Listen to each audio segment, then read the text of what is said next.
Okay, by the way, everybody did awesome with that. You always all got it working, and I think you guys are getting in the groove here. Okay. Come on back up. We're going to finish up our particle system. It's going to get a little more complicated. Don't be scared. We can be a little scared.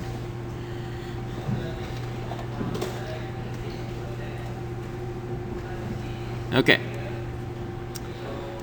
All right, so I'm gonna set this back to a normal birth rate here. I say 4 particles a second. Okay, so I got my gunshot. Good. Okay. Now I actually want to do something with these particles. Okay, so I'm gonna use a very useful pop. Let's see.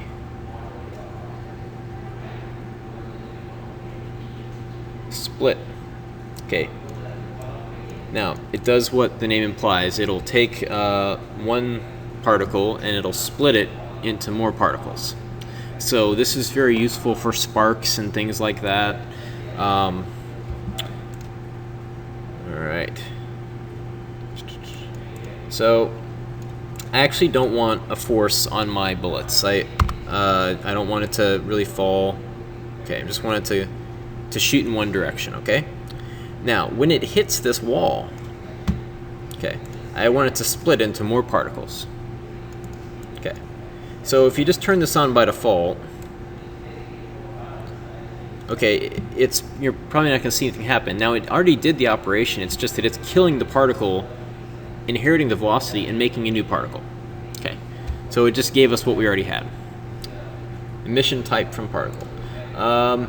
If you say,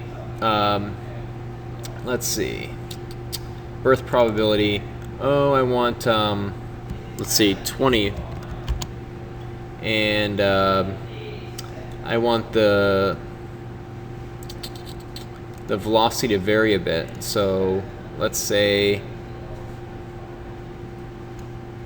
put some variance in there. Now we're going to see, like, the particles constantly doing its thing, okay? We don't really want that either. Okay. We want a very specific event, okay? So Houdini particles can both be, you know, it can be based around things like forces and things. It can also be based around events. All right.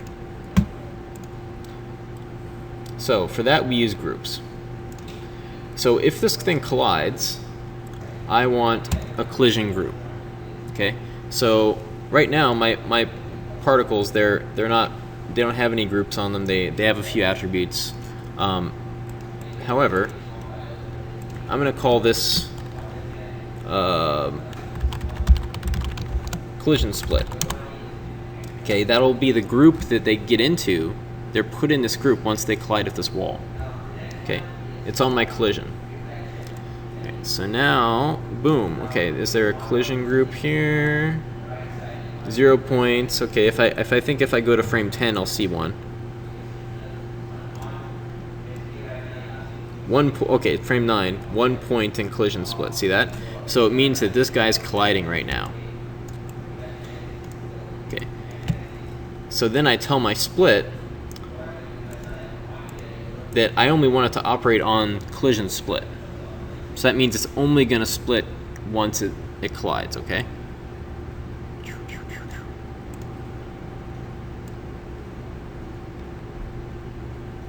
And it's that easy. All right. Now, the first thing we're going to probably notice is that if we just have use inherited velocity, we're not going to see anything. It's not that the points aren't there. It's because they're over that point. Okay, so they're in the same place. If you have some variance on there, then we'll be able to see all the different points. See?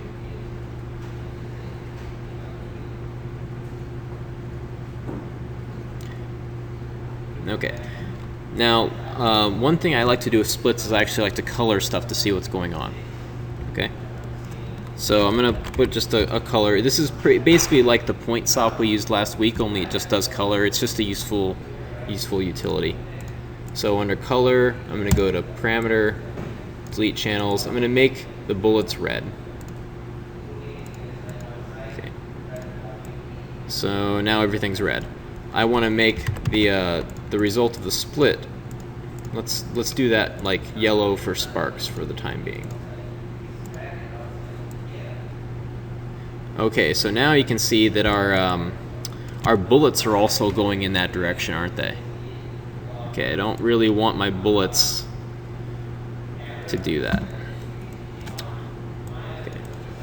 So I'm going to do another split, and I'm going to give it something that just stays in the same place. The bullet, it wouldn't actually stay there. It would just like disintegrate or go into the wall or whatever it would do, right? But to do our effect, we need a placeholder. I want to record where that bullet struck. So I'm going to do another split. And this time I'm only going to split off one. Okay? And let's color these guys blue.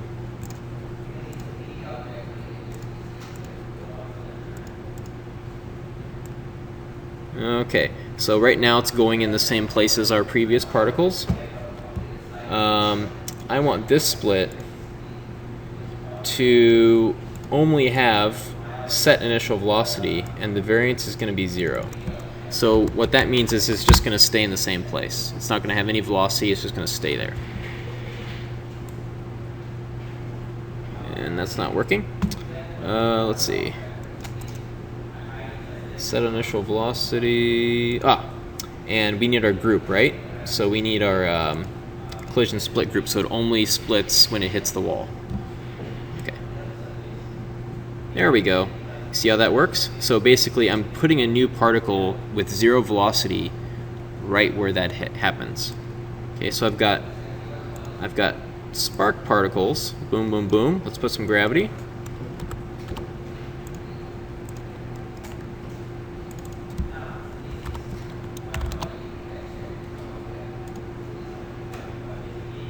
Okay. And I've got these placeholder particles. Okay.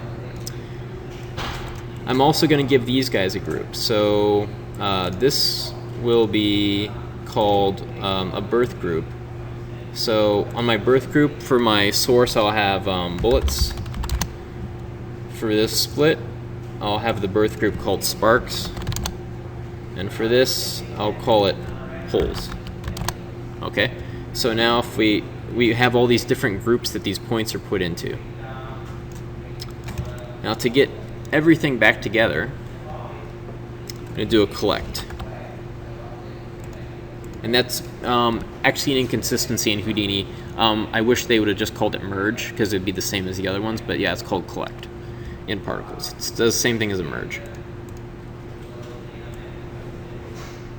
Now we have them all together. Okay, so a lot of stuff there. Let me do all that one more time. Okay, so we've got particles of the collision. I'm going to color my particles red.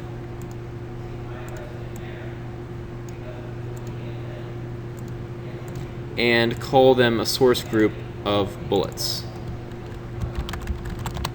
Okay. Now I'm going to go in 2 different directions. I'm going to give it a collision group and call it collision split. So that means when it collides, it's put in this collision split group.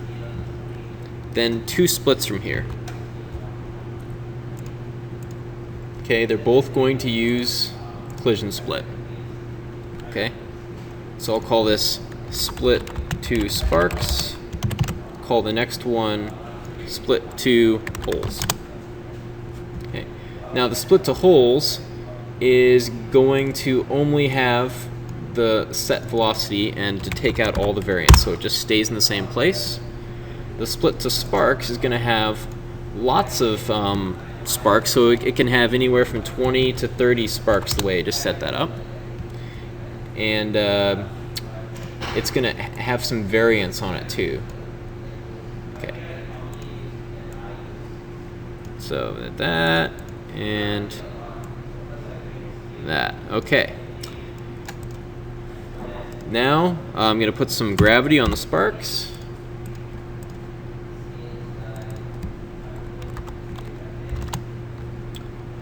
I'm going to put some color on the sparks. Let's color them yellow.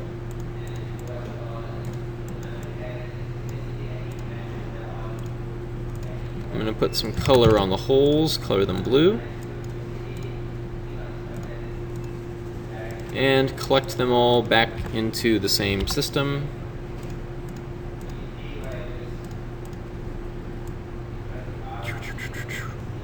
Alright, I'm going to give these a name as they're birthed. So the sparks will be named sparks.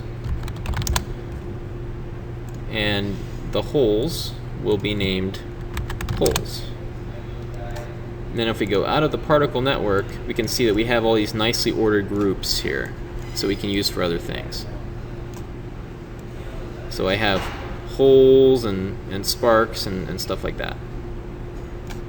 The reason it didn't show up though is because I forget one little thing. It says preserve group. It means it's going to stay in that group even after it's born. So I should have done that. So on all these guys, just do preserve group, except for the collision. Okay. Let's see. Now we can easily tell we have 110 points in sparks, 7 points in bullets, 4 points in holes. Okay, so we're going to use that later. All right. Oh, one more thing. We can have the sparks collide with the ground if we want.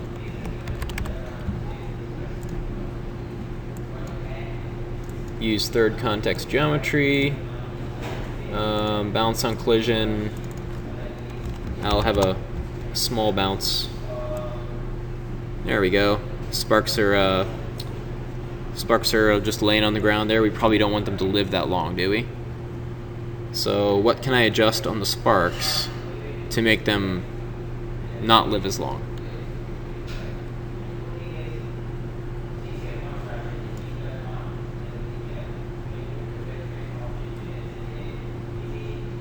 Anybody? We had the same thing on the source, right? So in our source we adjusted the birth and we did the life expectancy, right? So when you do a split, it's the same thing as a source. It's just using particles instead of geometry. So in my split here, I'm going to use a life expectancy of, let's say, a spark could be alive for like 0.8 seconds with a variance of like 0.4. Okay. There we go. You got it? And the bullets, they're kind of flying off in the air, right? That's not very realistic. So I'm going to go ahead and kill the original particle once it gets turned into a hole. There we go. Pretty cool, huh? Okay, I'll leave this up. It's also in the example, seeing if you get lost. But yeah, source the particles. You guys had that.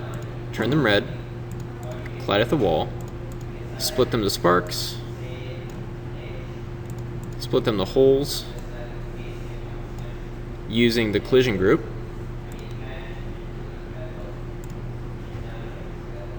Okay.